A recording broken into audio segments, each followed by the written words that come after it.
And we are live. So how do we cultivate a resilient and responsive distributed design community? Every week from September to October, we're going to have these weekly chats in which we come together as a global Fab Lab community. We're going to ask our participants to share their personal experience of responding to moments of crisis in order to build shared vision and values. I'm going to go ahead and do a quick screen share here.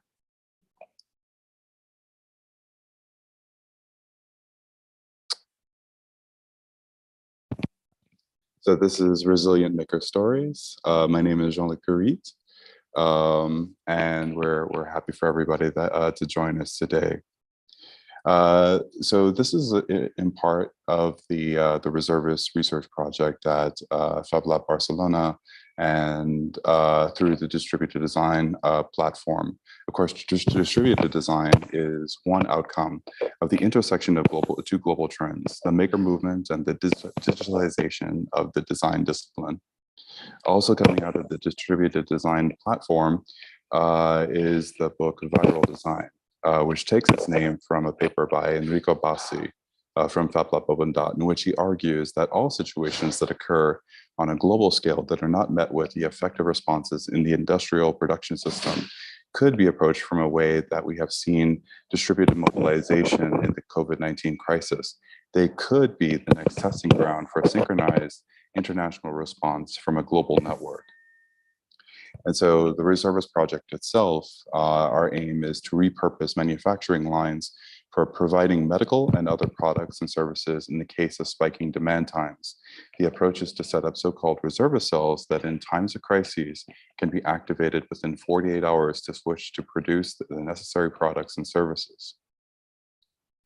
And this chat series is part of the Master in Design for Emergent Futures research residency. Myself, Jean-Luc Curit, I am a graduate of the Master in Design for Emergent Futures. Also coming out of the MDES program is the Atlas of Weak Signals, in which we were actually using this deck to do mapping and futures research, which we would then prototype interventions using the digital technologies at Fab Lab Barcelona. But applied to this project, we're actually modifying the Atlas of Weak Signals to actually to have people do chats around different types of emergency crisis scenarios. So we have natural disasters, we have pandemics, we have man-made industrial disasters, war and terrorism, and digital blackouts. And so that brings us to today's speaker, Adriana Cabrera. So I'm going to go and stop the screen share and then pull up my notes really quickly here. So very brief. I'm going to actually ask you to fill in.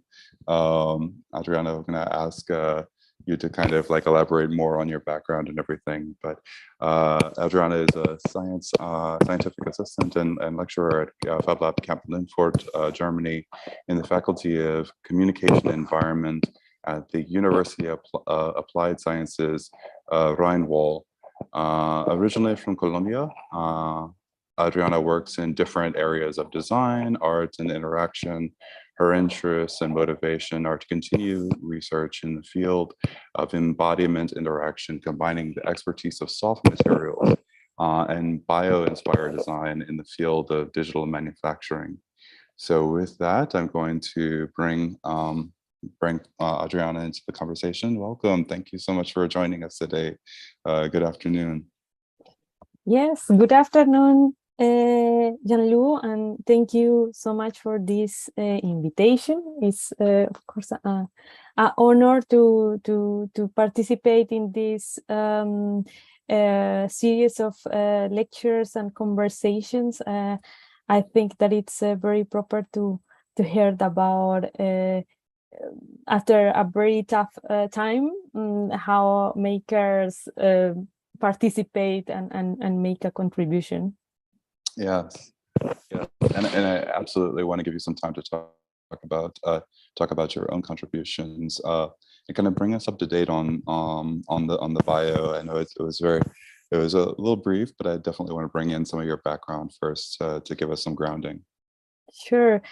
Yeah, I am originally from Colombia, as you mentioned, and I came in 2010 to Germany to study media art and design, and after I started to work with interface design, and I had the opportunity and to work a lot in a smart, like kind of a smart materials, and after I was thinking that this part of tangibility is missing in all things digital that we are doing, and after I decided to go to Berlin, in which I knew the lab there, the Fab Lab Berlin, and it started to like and let's say enlight all these ideas what you can do, and having the background with the industrial design and master in media art and textiles, it was like, okay, that's the place I want to combine everything.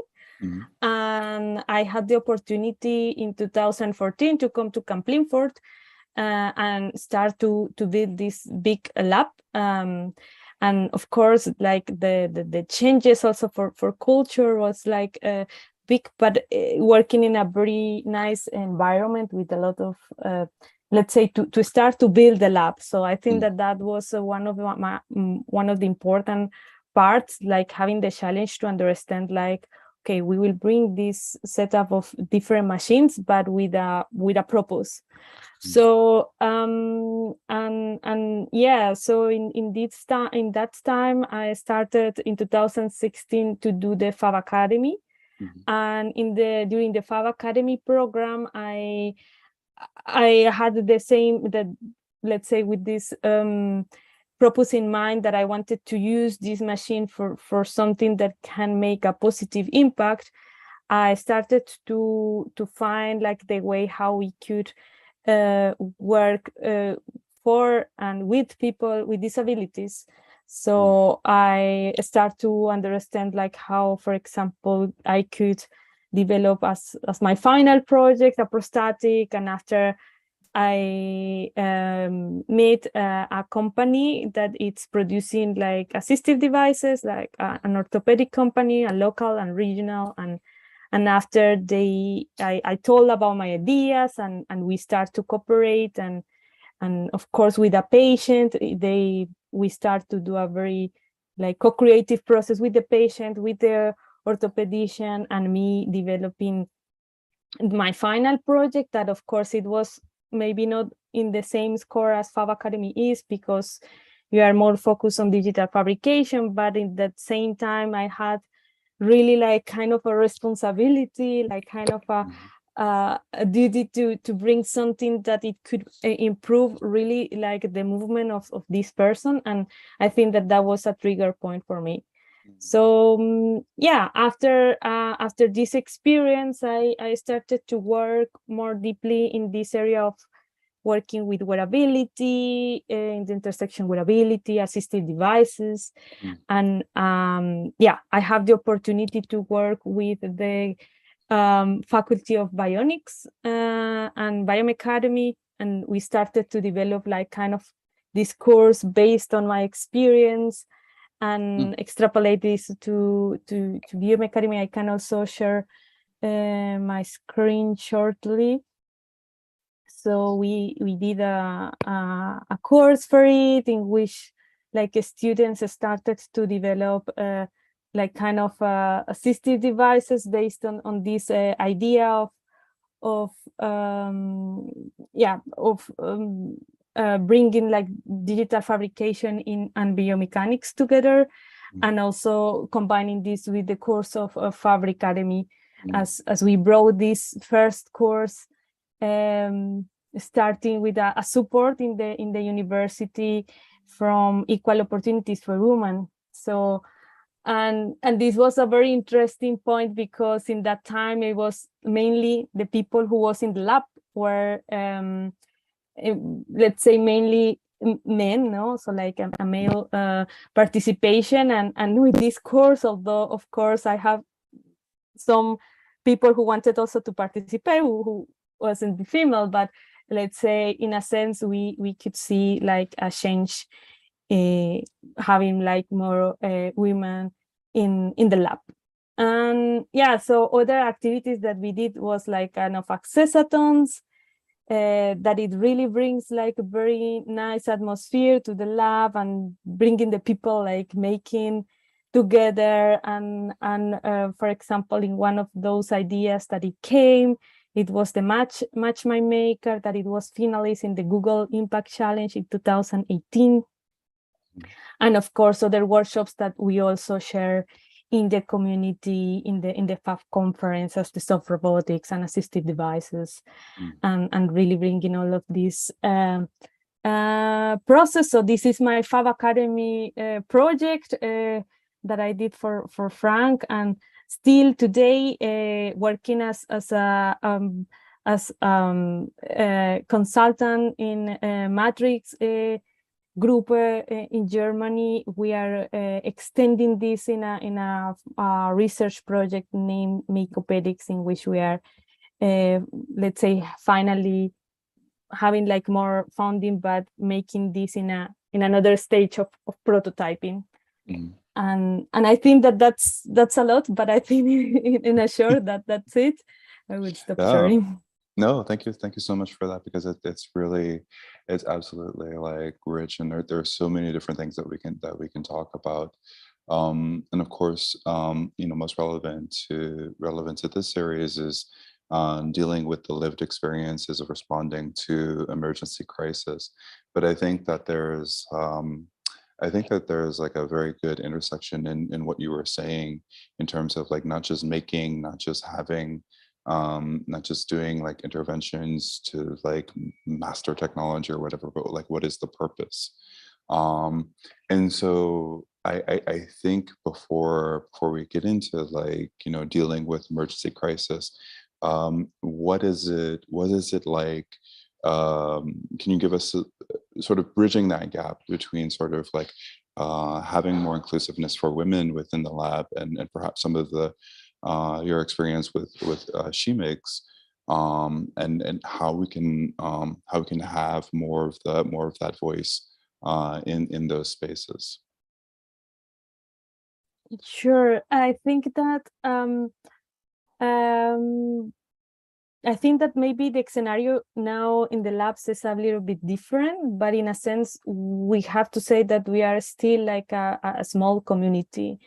So, and this community can bring another, like be like kind of a mirror for other kind of communities that can be much more broader, and embrace like people, and especially women, in STEAM education, and in another kind of let's say activities. Of course, not only women, we are very diversity is a very big word, and of course for us as I think that as makers, and especially being in the Fab community, we are diverse for the language, we are diverse for the part of the world, and this kind of a community is very special. And I think this could be benefit for more people who are working in kind of like, let's say, bridging the let's say the hurdles of or in the places where we don't have diversity. So especially, of course, for craft and another topics, but especially for women, I think that we have faced that, being there, like just like being in contact with the machines and with the things as what we can do it, is some kind of a participatory approach that we have in the lab. Of course, not, as I already mentioned, not only for women. We said, okay, if you can do it, I can do it, we can do it together. And I think that this is very special in a sense that for other countries, maybe we said like, if you don't do it, you cannot say that you will develop something. And I think that this is this special place that enabling these opportunities, which maybe we women cannot see very present, let's say, no. And especially in the project in She Makes, we have a different components. That one is the learning paths, let's say a very diverse approach in which we can learn from different activities and hands-on activities, what we are doing also in the labs, but also understand like how we could innovate, how we could apply this in a community. But from the other part, we have also another group that is the what we call reputation management, but for me it's more in a sense how as a woman we can support, you know, as this this kind of weaving that we can do as a network, you know, and it's a place of confidence that you can bring your topics and say like, okay, don't be afraid, let's share and let's do it together. So in a sense, it's a very, let's say, network that can support the development of a collective, and it's very close what we are doing also in the Fab Lab community and in an open source community, that we are bringing what we wanted to share and that we want to grow together. And especially like your focus on the soft robotics, I think is like very it's very expressive of what some of the things that we're actually kind of getting at is how to blur the lines between like what is craft, what is art, what is science, and engineering, like all of these different things, like, and how do we, by blurring the lines, actually create more access for people and expand the conversation here. So really important work. I wanted to also bring in your work with Fab Care, because I think it's like really relevant to this Makers Story series as well. So can you speak a little bit about Fab Care? Yeah, maybe I just forget these 2 points to mention also, because I mean, since 2018, or let's say since I started to work in assistive devices, we parallel in other labs started to work in a similar path, and together with Enrico Bassi from Open Dot, who participate also in these stories and give us also a very nice contribution also with the paper. We start to say like, but we as a community, we can work together, and we, of course, each time that we met in the Fab conference, we said like, okay, that would be it makes more sense if we maybe collaborate. And also having this kind of positive, not only it's not something that we enjoy, but of course it's like a purpose that we want to bring together. And therefore we start to work, especially in the idea of Fab Care as a group of working, innovating, not only in the care as assistive devices, but also co-creating and understanding like how we could be more closer to people with disabilities. And in the last time we start to expand, let's say, the group, and understanding also which kind of needs we have also as care. And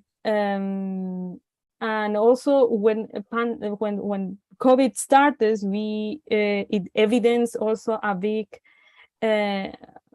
let's say a big problem, and especially that without health we are nothing.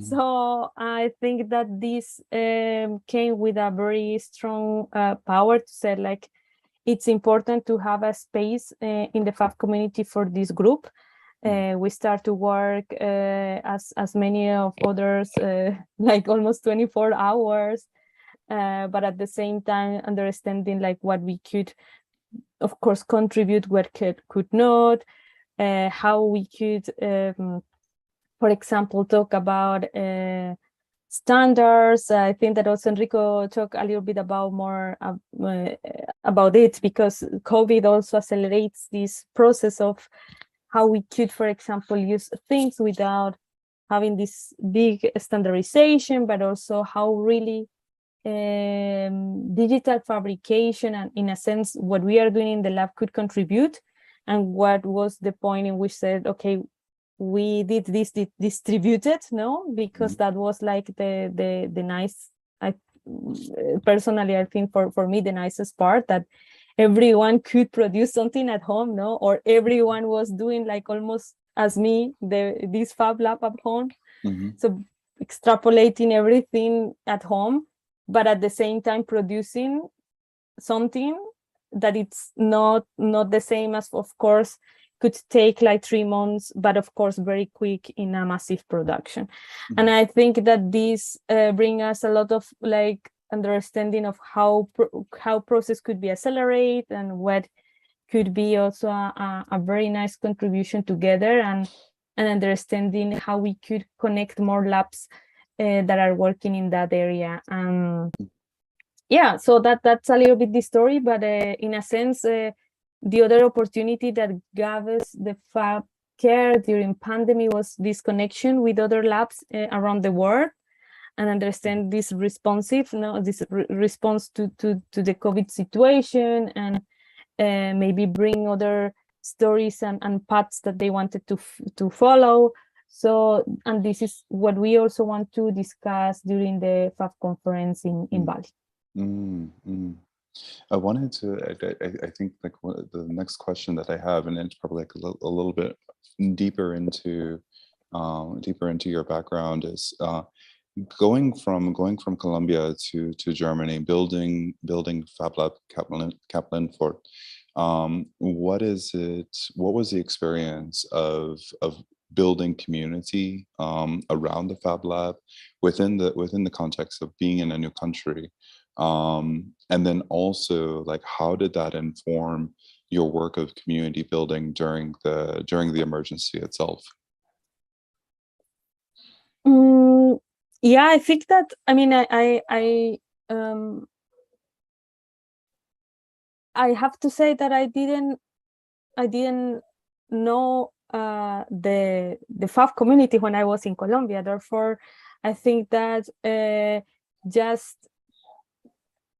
starting to do this extreme exchange, but of course at the end, I mean, I started, of course, to build, not only me, of course, with the director Carsten Neve, and also after with my colleagues, Daniel Ingracia and Mark Cullen, that they start to build. I mean, I think that when they came, it gave us the opportunity that each of us start to follow like our interest. For example, he started to build the machines, I started to build the textiles, Mark started to build the education and STEAM.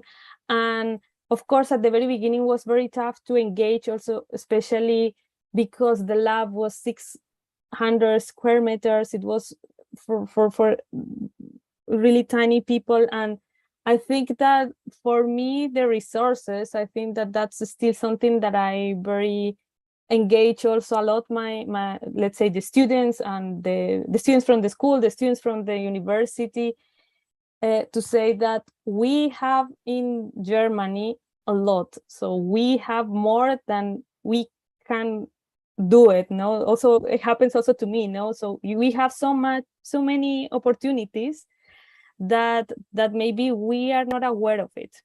And I try to bring this in a point that it says, especially in each thing, in the materials, in be aware about the use of materials, be aware about these opportunities. For example, imagine that students from the school can already build machines. So imagine if I would be an industrial designer, if I in my high school know how to build a 3D printer. So the knowledge afterwards will be like very much higher. but in a sense trying to aware that these opportunities are big and to use in a good purpose. And I think that this is, for me, I think the, let's say, a biggest knowledge, because if I imagine bring this to Colombia, I think that everyone would be very, very like happy, and this sense of gratitude that I bring from my culture. And I think that this is something that I really want to bring to the whole process. Also, even for example, now we are building another lab in Düsseldorf, in Matrix, and I start with a piece of paper to build the lab, and now I have, of course, not the lab in Kamp-Lintfort, but we have a small size of the lab. But in any case, I am still very happy to have this, because this enabling a lot of opportunities, no? And this is, I think, the value I wanted in, let's say, in each project to bring to the community. Maybe another point that I wanted to bring, especially for working with people with assistive devices, is that I think that working, of course, having an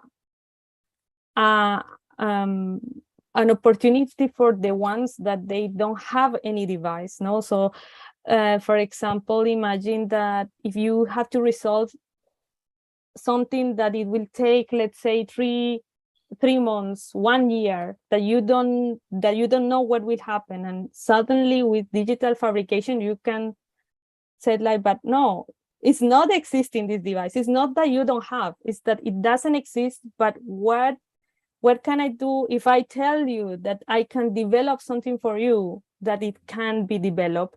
And I think that this sense of hope, it's very important, because in a sense they are very motivated and engaged.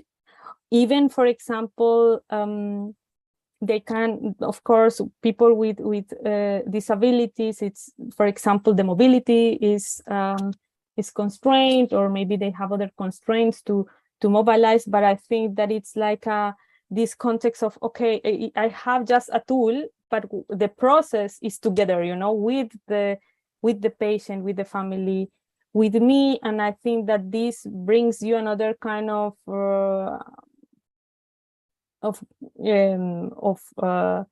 how do you say, it's very reward the process, no? And that's I think that in the most in almost all of the activities I did in the past in the Fab Lab, I think that was one of the ones that mostly, let's say, impact. Still, the people came to the open lab and said like, but I want to develop this. And yeah, imagine, for example, one time we developed, someone came for the an athlete that she's paraplegic, or let's say she has a paralysis in the legs. But she's athlete she wanted to go to Tokyo to the Paralympic Games, and the chair was not proper for her. She has the risk to bend and to keep, and it was very risky. But at the end she said like, I don't know if I could maybe do something, and after, in cooperation with a company, Hodai, we developed the whole process with the scanning and so on. And after, she was very, very like happy that she could go with confidence and security, that she could drive the kayak for the competitions. So I think at the end is something that it's in the intersection of let's say a final product, but something that someone will use, and it makes like a positive also impact in the life.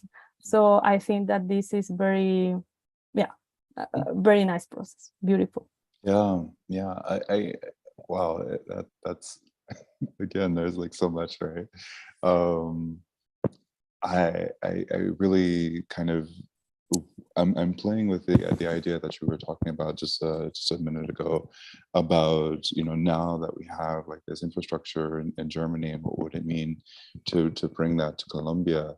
but then also like thinking about like now that we kind of see the world through this lens of like the Fab Lab, and like how much resources there actually are, and not only that, but then like bringing in that end user into the Fab Lab space itself to take part in the co-creation process. So they have the problem, they come to you for the solution. There's relationships that are being built to meet a very, very specific need. And I just wanted to talk like a little bit more about what it's like, especially that process of co-creation, what is like within the context of, say, the pandemic or any other emergency crisis scenario. Yes, I think that we have to say that it's of course a difference when you are in person and virtual, no? Of course, in person, for example, as I mentioned, we did the help camps, for example, like weekends in which we really like help one, and we have the exchange, and also especially what we are doing now in Matrix is about to really invite the company and say, like, let's do a process of open innovation. So let's understand better the problems, let's understand better like the whole, let's say, ecosystem. That's very important. But from the other side, let's say virtually, what also happens that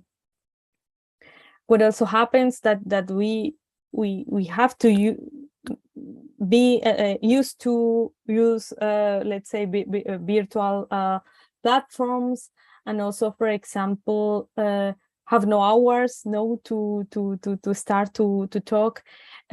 One of our nice examples that happens in Kamp-Lintfort was the development of the mask shields. I think that every lab did it, but what it was interesting for the lab in Kamp-Lintfort was the cooperation also, for example, with the Red Cross in the region. They start to really, the Red Cross start to connect also with the hospitals, and also because we have a network of mini labs in the schools also start to do this, and in the lab in Kamp-Lintfort as a main lab, so being like distributed but at the same time centralized, and having also manuals that we produce the manuals in different languages, like 4 languages: Spanish, English, French. And I think that this was very interesting to understand, like we could be very nice locally connected, but also at the same time contribute globally. I think that is something that I mostly like. And maybe another experience that I have in this time in crisis, let's say, is that just as a reflection, no, we have in the past, in 2019, at the very beginning, at the end of 2019, I was in South Antarctic in the Fab Austral. We helped set up the Fab Lab Austral. So we wrote an article about protocols for how is the name? Protocols for autosufficient, let's say, places, no? So having this extreme situation in which, for example, each material came, even for example, a glass, it came each month, let's say, and everyone was like, no, please drink, but please give me the rest, the glass back, because we don't have. So and we start to think, okay, how we could really be autosufficient there, and really understanding like how we could give like more importance to this process, and also to the people and to the community, that they by themselves can also exchange and produce things. So after 4 months after, we had the pandemic, and we said, okay, how, if I don't have materials, how can I produce my things? No, and after we start again to understand, like, if really in future we have to think about this, so be autosufficient and understand, like, how we could respect more, like, let's say, yeah, imagine these new scenarios of emergency, no, and consider this from now, because in a sense, in future we don't I think that now, especially not only with the pandemic, with the Ukraine war, we don't know what will happen. So I think that this awareness of resilience is very important, and this empowerment to be autosufficient for the citizen, it's very important for the next time. And I think that Fab Labs can nicely support in this mission. And that's a really important tool. Can you repeat about the paper one more time, just so our viewers can find the article? Sure, Because sure, sure. I feel the protocols are super important. Thank you for asking me, because I was let me check if I have this very quick. Yes, but while you're searching, I mean, again, just to highlight, like, the importance of having those protocols there, because when we're talking about emergency crisis scenarios, and we're talking about scarcity mentality, when we're dealing with supply chains being down and so forth, it's important to have this set of protocols to be able to interact respectfully with our community members. So yeah, it's super important. Even I can also show you some pictures, because at the end, I mean, we really, I mean, it was a very tiny experience, but I think that it enabled us to do some interaction and also understand, like, more how, for example, we will work with biomaterials, and maybe be so we in the digital fabrication, we are adapting a lot what it's a standard, but I think that in future maybe we need to adapt for this non-standard. And I think that this is something that also brings us in the learnings of this experience. Yeah, I am looking for it, but I will but maybe if you like, we can go to the next question. Yeah, no worries. And we do have an interactive tool that I'll be telling people about at the end of this session. So, if you share the link with me later, then I can Sure. add it to it's a mirror board that we're building out. Yeah, so I mean, I think that there's a lot that we covered in terms of, like, being within the scenario itself, building out community, and just to kind of dig into the local context, especially, like, unexpected situations. Were there anything, in terms of, like, the online community, in terms of your local community?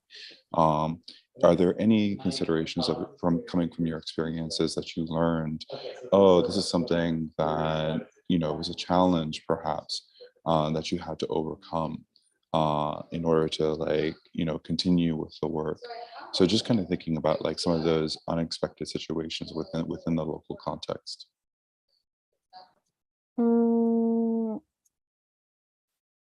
Yeah, I think that maybe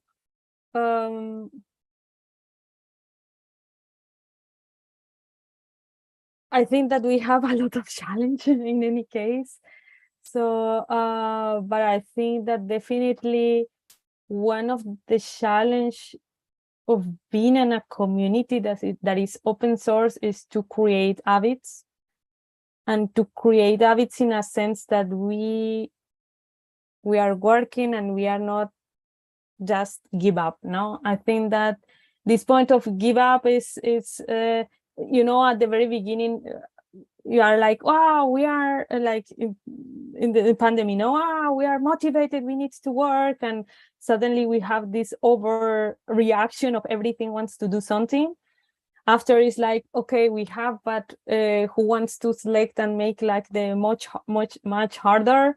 And after is like the ones that, okay, yeah, now we are in this tiny way to do things, and maybe replicate, and for example, of course, we love to do prototypes, we love to understand like the making, but this other part of this thinking and documenting and maybe going more like a step after, like how really we could maybe bring this with other like communities and industrial community and standardize, or maybe like open these other doors that maybe we need to find like sustainable ways, because at the end we need this sustainability in our community. And I think that this is a very important point to create these habits, as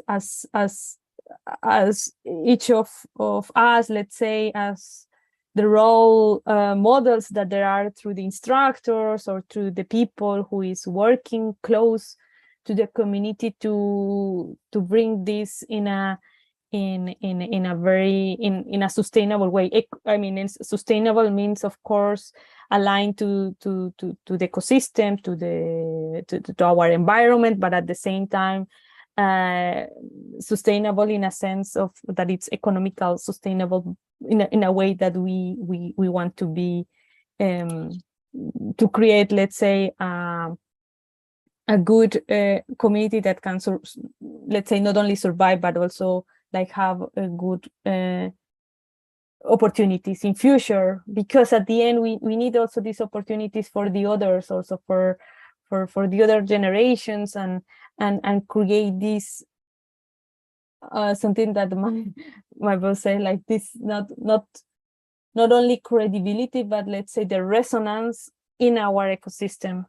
And as I said, I think that we are much more focused on internally, but we need to invite like more people in order to have like, you know, like this nice exchanging, which we, because at the end what we perceive also in She Makes is that we said like, no, but we don't have problems with lower salaries for women. That's not true. And after we said like, no, but look, the statistics, it said another thing. And still there are these gaps, and we need to, and if we find something that it works in the Fab community, why not to apply to the others? So why not to say like, okay, look, for us, I mean, Jean-Lu and me, we are doing in the same position the same things. So so it's important that more people and more let's say branches participate actively. We need to exchange, or the exchange should be more broader, and yeah, and maybe embrace other process that can also bring us this as I said, this sustainability. Mm-hmm. Yeah, and just to build off of that, and going back to your work on assistive technologies for people with diverse abilities, I think that you have a somewhat of a unique perspective when it comes to sort of the overall topic of resiliency, because there's the development, but there's also the empowerment factor. And when we think about resiliency, we think about like, how do we maintain sort of like the norms and kind of help the community ride through perhaps these crisis scenarios through this sort of rapid response. But your work is dealing with communities that basically have to kind of there's the need for assistive technologies because this isn't an emergency crisis scenario. This is something that is lived experience, that is day to day. And so I just wanted to like get just a little bit more of your thoughts on that overall topic of resiliency and how that actually relates to your work with the assistive technologies.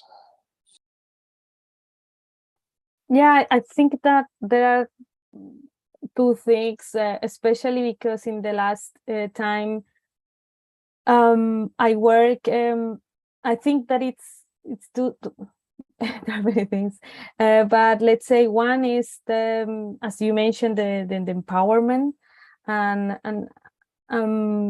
I through an experience that I have in the CHI conference in the last year, this year, in which we did a workshop for soft robotics, and we were thinking also, okay, it's a scientific conference, it's different, but I was looking also like kind of perceptions of different like PhD students, very like in another, let's say, way, as we are exchanging and feel these insecurities to say like, I am a designer, you know, like why you don't feel that you can do the things? Of course you can do it. I mean, and it's not that we said like we are very confident, it's just to say you can do it, no? And I think that this empowerment and this exchange for the scientific part, that the as we said, scientific publication and all the research, because we have a different kind of research, not maybe as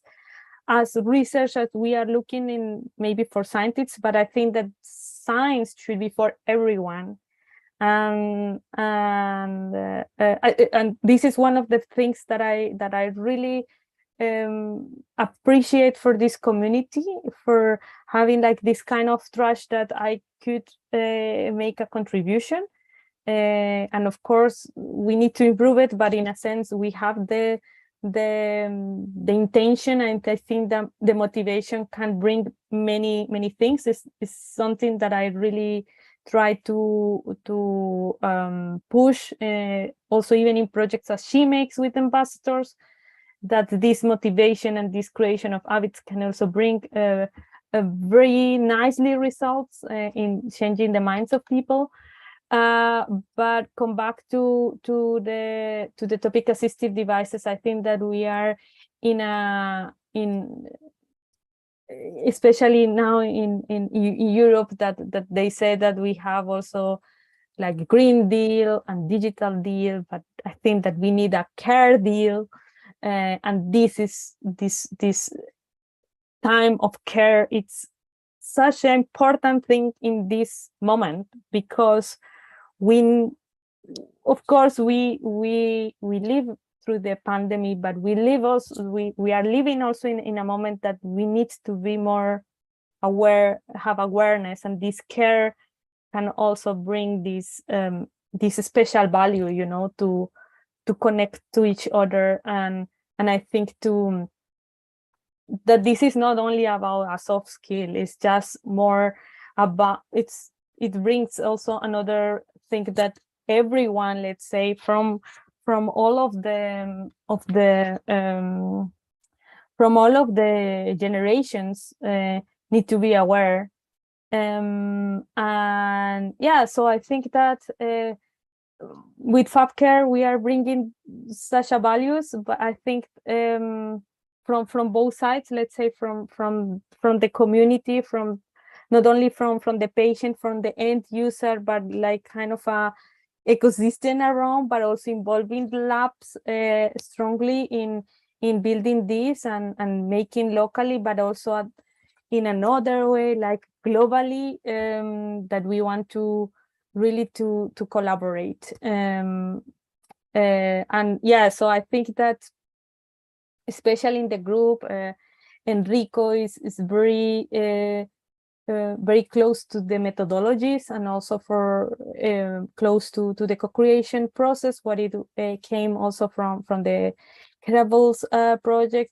But at the same time, we are bringing also a community that is a maker and that can also, as I mentioned before, contribute to local the people, but also bringing also there's aspects as I mentioned before, as the cooperation not with companies and with people who really think that this could be different. And I think also as the process that I have also in the She Makes project, that we are building this place of confidence, that we don't want to say like, okay, that's what I do. It's totally the opposite. We want to really like be like this honeycomb that we are building all together, this community, and we respect this value of gratitude on collaboration. Yeah, and I wanted to ask like a little bit more quantitatively. So Global Fab Lab Network, we're what, 2,000 labs in over 100 different countries. And then we're talking about Fab Care, we're talking about She Makes, we're talking about communities within that community. I was just wondering, how many countries do you have sort of represented within both initiatives, and then how can the people that are watching this engage, support, and join in the work of both of those networks? Sure. Just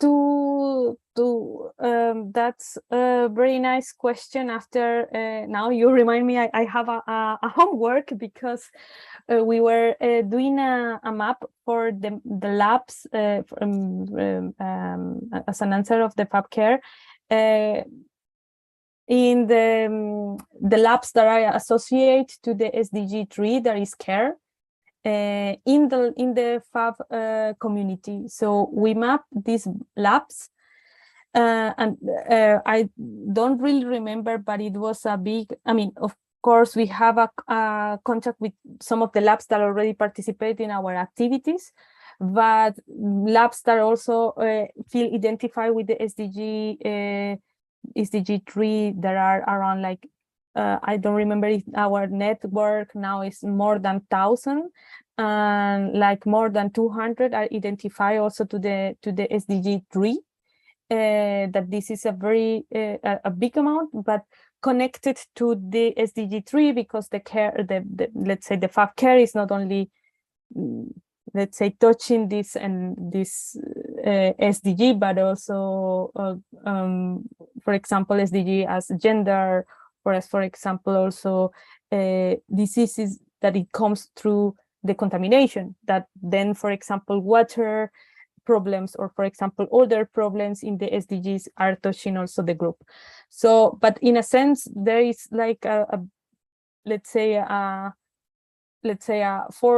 quarter for the community that are already identified. But of course this, what I am telling now, is something that happens before the pandemic. It means that maybe if we evaluate this again in this next Fab conference in Bali, I definitely think that it would be much more labs that are involved in this care part. And also just to mention that, for example, in Qatar, there is also a lab that is dedicated for sports. In Peru, there are also opening a Fab Lab that related to the Paralympic Games. So many labs are more close to this topic. Also, even in Kamp-Lintfort, there is also, not in Kamp-Lintfort, but in the University of Applied Science Rhine, Waal, there is also a lab related to bionics. So we can also have this line of many labs that are working in similar areas. And just to come back to She Makes, they have a concrete community of labs. We have 6 labs as partners. One of those is IAC and Fab Lab Barcelona. But we have also, in this year, we invite 12 labs in Europe to participate in the project and make activities. So in a sense, we have 18 labs working in She Makes. And unfortunately, we have to select them, because if it would be the possibility to have more, I think that for sure we would love to have more labs, for example, in South America or in other countries that they express the intention to participate in Shimix. Thank you. And yeah, you definitely mentioned Ballet Fab Fest. It's incredible that we only have like a week to prepare for everything. But do you have like a quick preview of like what you're going to be working on there locally? Do you have like a workshop or anything? Yeah, we have our working group, because we, let's say, each time in the Fab conference we are doing a working group in which we are mapping again, let's say, all of the activities and talking like the status of the group. We will support a challenge that happens in the as Fab City, also together with some companies for 3D printing. We have also in cooperation with the medical makers, we will support a workshop for surgical interventions. So it's of course a surprise, so you will see this there. And we are doing another workshop that is more hands-on, that is coming from Matrix side, from the project I am working now. The name is Makeupedics. We will develop some wearables with embroidery for patients with diabetes. So that's like a little bit around, but of course we will be there, and we really would like to see how are the intersections with other groups. For example, as I mentioned, Fab Lab, they want also to do an exhibition with wearables and sport devices. So we have also another group that we will define also the communities and regions that we will also participate. And yeah, so I am really happy to support. And maybe, yeah, this year we don't have the soft robotics as I did in the whole years. I think that's a little bit a pity. But for example, in the last years, we did the workshops from soft robotics to biobotics. So working more in intersection for interaction with the soft materials, but in a sense working with more biomaterials, making robotics. But of course, all of the workshops also that we did in the past, they are also mostly documented. Some of those are also documented through the Fab Academy, that I am also very active. Yeah, I think that's like kind of a review of the activities we will do in Bali. My goodness, every time I ask you a question, I feel like there's you're giving so much and you're doing so much that it's just super rich. I wanted to turn now to our tool that I mentioned earlier. So we set up a Miro board for all of our viewers to come and give their reflections, so you can listen to the stories. You can ask the questions to speakers through this Miro board. Of course, if that paper that I asked for, that about the protocols, if you send me the link, then we can add it to the Miro board here, because I think it's really critical to have that tools like that. And then actually have people start to actually talk about their own experiences of dealing with emergency crisis scenarios. So reflecting on yourself, reflecting on how you build community, what were the unexpected things, and then what are the opportunities for your work in the future. And then tell us how you've experienced this whole activity. Once again, for our viewers here. Oh, I see. Yes. Okay. The prototype of self-sufficient biofabrication protocol for remote territories. Well, that's good. I'm glad we were able to get that in the recording here. And then we're going to be building out the collective map of resilient maker stories from all of the notes from our speakers, but then all of the people that have been interacting with our series as well. And it is a series. We have a playlist on YouTube. We're very thankful for all of our speakers. Unfortunately, we don't have another speaker scheduled just yet, but we will be. I hope to announce some more speakers, especially more women speakers to come to the series, because it's super critical. And thank you so much to Adriana for being our sort of final speaker in this section of the series. So you are the finale, and Yeah, I thank you just to wanted to thank you. as well.